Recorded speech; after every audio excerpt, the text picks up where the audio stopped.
2, and 1. Mr. Speaker, on a vast majority of instances, the type of people who use generative AI are those who use it for academic purposes, i.e. they want to help with their homework, they want to summarize a book or text they didn't want to read, or they just want to downright cheat. If not, they're using it as a means of educating themselves, or at the very least just having fun with the new and innovative technology given to them. But what we tell you is that the core of this debate lies on the accuracy and integrity of these AIs to function as a tool of support right now and only as a tool of support right now.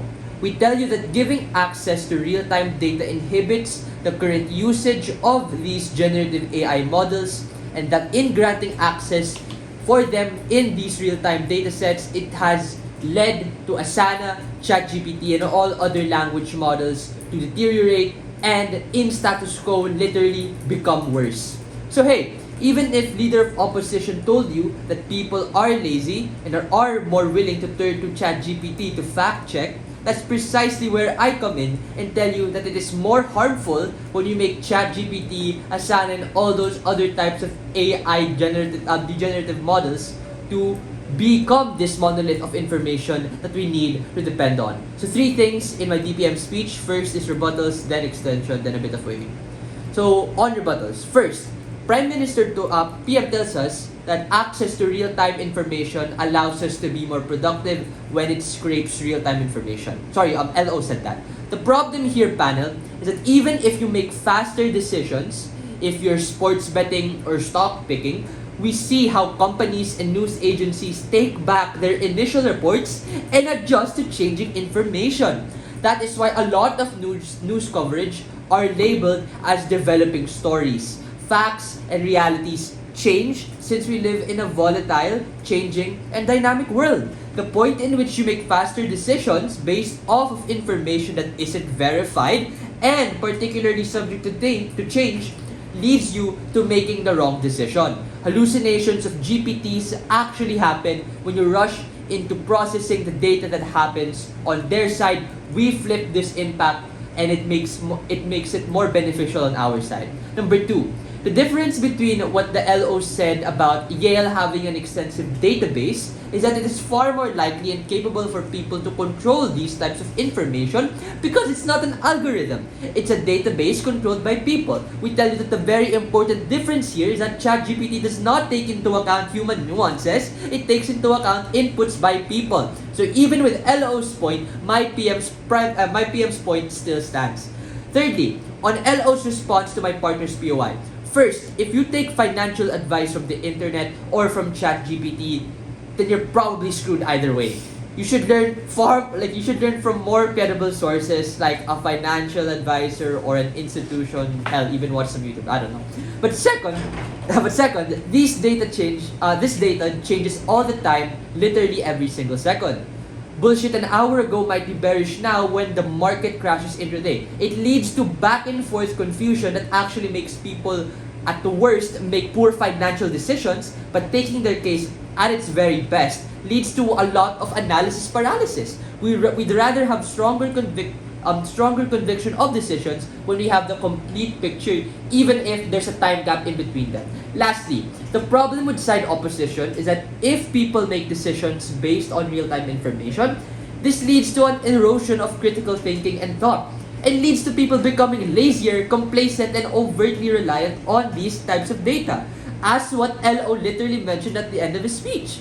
These are a means to an end and not an end in and of itself. These will further be impacted and mechanized in my arguments from 2 extensions. Why allowing real-time data to proliferate gives rise to more dangerous ideologies. Why is this likely to happen?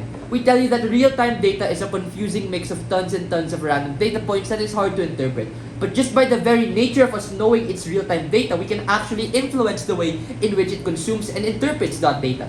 Case in point, things like rampant anti-Semitism, rampant nationalism, all things currently rising now due to how bad our world is currently, are things actively promoted and shared and taken into account for these AI models. And sure, the opposition might say, well, on our side, you can still edit and change these harmful ideologies. We tell you, at the point in which you're almost always constantly constantly reiterating the data to suit your own agenda, the value of real-time data kind of becomes moot. In short, it's a principal concession that they do need the time to adjust for this to happen. Why not just have it more time?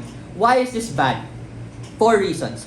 Number 1, we tell you that what is currently on the rise now, these inherently dangerous ideologies have the space to proliferate and infiltrate current discourse. Number 2, we see this happen at its most prudent whenever you search up current world events like Russia-Ukraine, like Israel-Palestine, things inherently political that are at the forefront of national discourse. And to preempt again, to deal with the rebuttal of, oh, well, that only happens in this niche specific areas. No. The same way this proliferates because of contemporary sensibilities also affect other matters of discourse like culture, like history, like all other areas that are affected because of this inherent lack of a vetting process that my Prime Minister proved to you. Opposition may tell you, however, that this can be fixed over time through the refinement of the intrinsic process. However, as what my PM already told you again, it's not really comparative in this debate. Both sides can still refine data on their side. The problem with their side is that they rush this process, which enables more mistakes and more margin of error to make itself more present.